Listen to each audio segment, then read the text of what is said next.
Doctor Sachin Raj అత్యాధునిక world class physiotherapy treatment తో అన్ని రకాల నొప్పులకు శాశ్వత పరిష్కారం.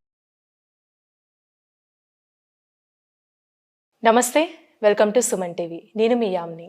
ప్రస్తుతం మనతో ఉన్నారు ప్రముఖ ఆధ్యాత్మికవేత్త, ప్రముఖ జ్యోతిష్య వాస్తు పండితులు మనతో సూర్యనారాయణ శర్మ గారు ఉన్నారు. వారితో మాట్లాడదాం. నమస్కారం గురుగారు. నమస్కారం అమ్మ, శుభం బియాదు.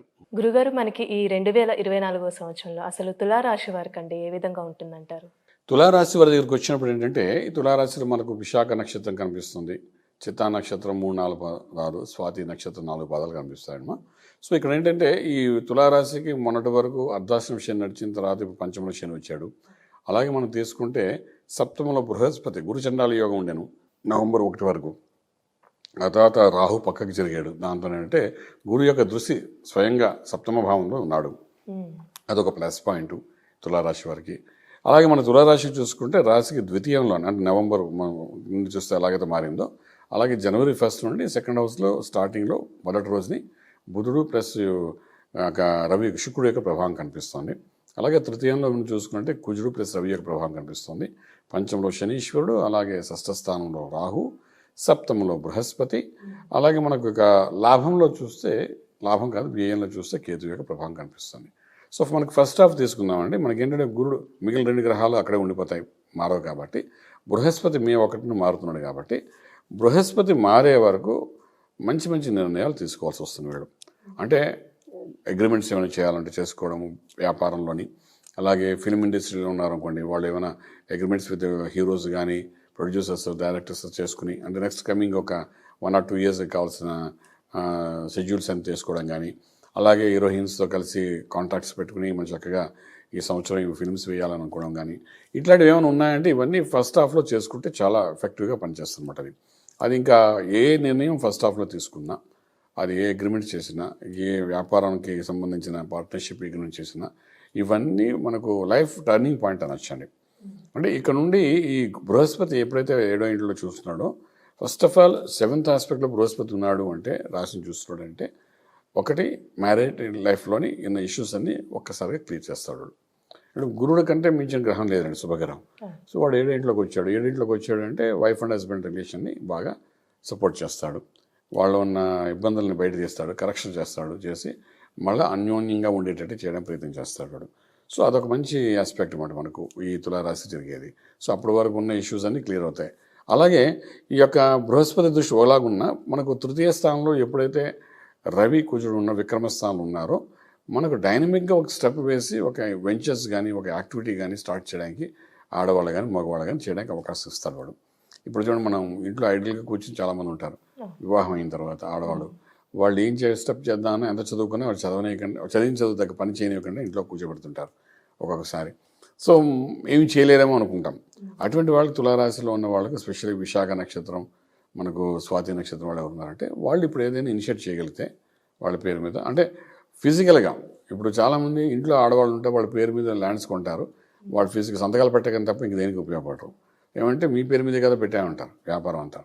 వ్యాపారం వాళ్ళ పేరు మీద పెడితే వీళ్ళు రన్నింగ్ అంతా వీళ్ళు చేస్తుంటారు మగవాళ్ళు. అలా కాకుండా ఫిజికల్గా ఏమైనా ఇనిషియేట్ చేయగలిగితే కొత్తగా తులారాశి వాళ్ళకి అది రైట్ టైం అని చెప్పచ్చు పటం.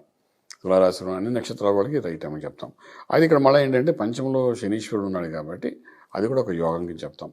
పంచమ స్థానం శని యోగిస్తాడు. పిల్లలు పుట్టిన వాళ్ళకి సంతాన దోషం ఉంటే అవన్నీ పోతాయి. ఈ టైంలో ప్రయత్నం చేస్తే సక్సెస్ఫుల్ అవుతారు. అలాగే కొన్ని మ్యారేజెస్ అవ్వకుండా మధ్యలో ఆగిపోయి ఎంగేజ్మెంట్ తర్వాత మధ్యలో అయిపోయిన వాటిని మనం ఇప్పుడు సమన్వయపరుచుకుంటూ వెళ్ళగలిగితే ఈ ఫస్ట్ హాఫ్లో అది మళ్ళీ రీకనెక్షన్ అయ్యే అవకాశం ఉంటుంది. అలాగే లాస్ట్ 25, 30 years, 32 years, 36 years వచ్చేసి కూడా పెళ్లి కాని వాళ్ళు చాలామంది ఉంటారు. అటువంటి వాళ్ళు కూడా కొంత ఏమైనా ప్రత్యేకమైన పూజలు చేసి దానికి సంబంధించిన, అంటే గురుబలం ఉంది కాబట్టి తులారాశి చేసి ఒకవేళ కానీ లేదంటే వాళ్ళకి ఈ టైంలో ప్రయత్నంగా చేయగలిగితే డెఫినెట్గా అది ఏదో ఒక ఆన్సర్ అనేది దొరుకుతుందన్నమాట. అంటే ఇవన్నీ మ్యారిటల్ లైఫ్కి అనేది లైఫ్లో ది బెస్ట్ లైఫ్ అన్నమాట. అంటే ఫస్ట్ హాఫ్ అంతా మన ఇండివిజువల్గా ఉన్న మొత్తం లైఫ్ ఎండింగ్ వరకు ఉండేది మ్యారిటల్ లైఫే. సో దానికి కరెక్ట్గా పునాది పడాలి. ఆ పునాది పడడానికి ఇది రైట్ టైం. ఫస్ట్ 5 monthsలో మనకు ప్లాన్ చేసుకోగలిగితే మోస్ట్ సక్సెస్ఫుల్గా ఉంటుంది చెప్తాం అన్నమాట ఒకటి. సో అది మనకు తులారాశి వరకు ఒక positive energy from the beginning. అంటే జనవరి 1 నుండి ఆ గురుబలం ఉంటుంది కాబట్టి ఈ ఫస్ట్ 5 monthsలో వాళ్ళు ఏంటేం చేస్తారో అది సంవత్సరం అంతటికి అది కాసేస్తుంది.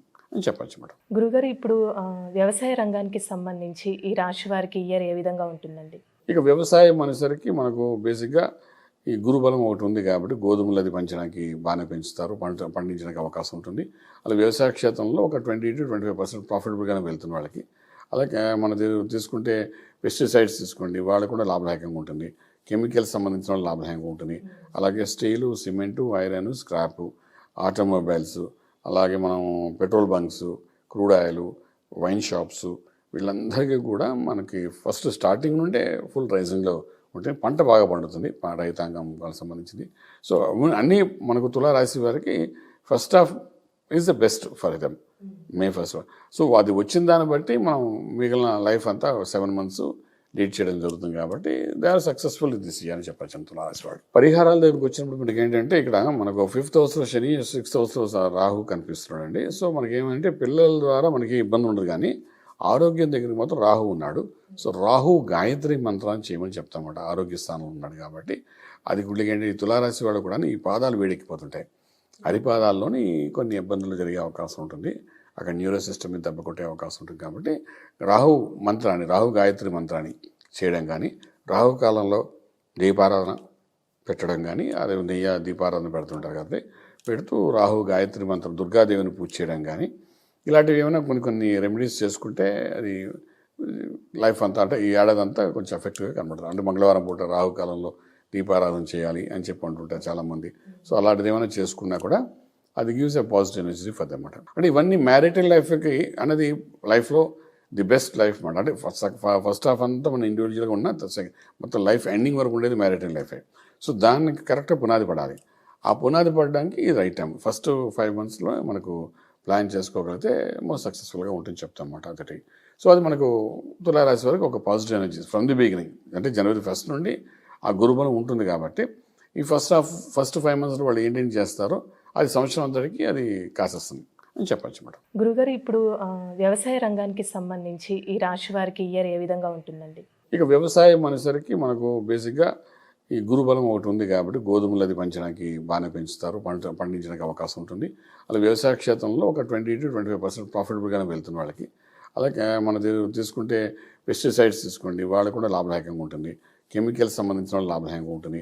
అలాగే steel, cement, iron, scrap, automobiles, అలాగే మనం petrol bunks, crude oil, wine shops, వీళ్ళందరికీ కూడా మనకి ఫస్ట్ స్టార్టింగ్ నుండే ఫుల్ రైజింగ్లో ఉంటే పంట బాగా పండుతుంది, రైతాంగం వాళ్ళకి సంబంధించింది.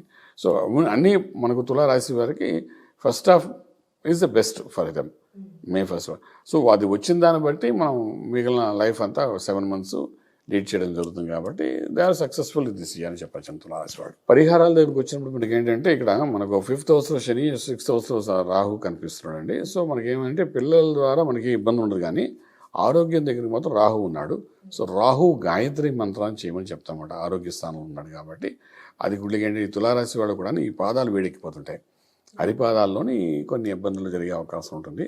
అక్కడ న్యూరో సిస్టమ్ మీద దెబ్బ కొట్టే అవకాశం ఉంటుంది. కాబట్టి రాహు గాయత్రి మంత్రాన్ని చేయడం కానీ, రాహు కాలంలో దీపారాధన పెట్టడం కానీ, అదే నెయ్యి దీపారాధన పెడుతుంటారు కాబట్టి పెడుతూ రాహు గాయత్రి మంత్రం, దుర్గాదేవిని పూజ చేయడం కానీ, ఇలాంటివి ఏమైనా కొన్ని రెమెడీస్ చేసుకుంటే అది లైఫ్ అంతా అంటే ఈ ఏడాది అంతా కొంచెం ఎఫెక్టివ్గా కనబడుతుంది. అంటే మంగళవారం పూట రాహు కాలంలో దీపారాధన చేయాలి అని చెప్పి అంటుంటారు చాలామంది. సో అలాంటిది ఏమైనా చేసుకున్నా కూడా అది gives a positive energy for them అన్నమాట. చాలా చక్కగా తెలియదు గురుగారు, ధన్యవాదాలండి. శుభం బియాదం.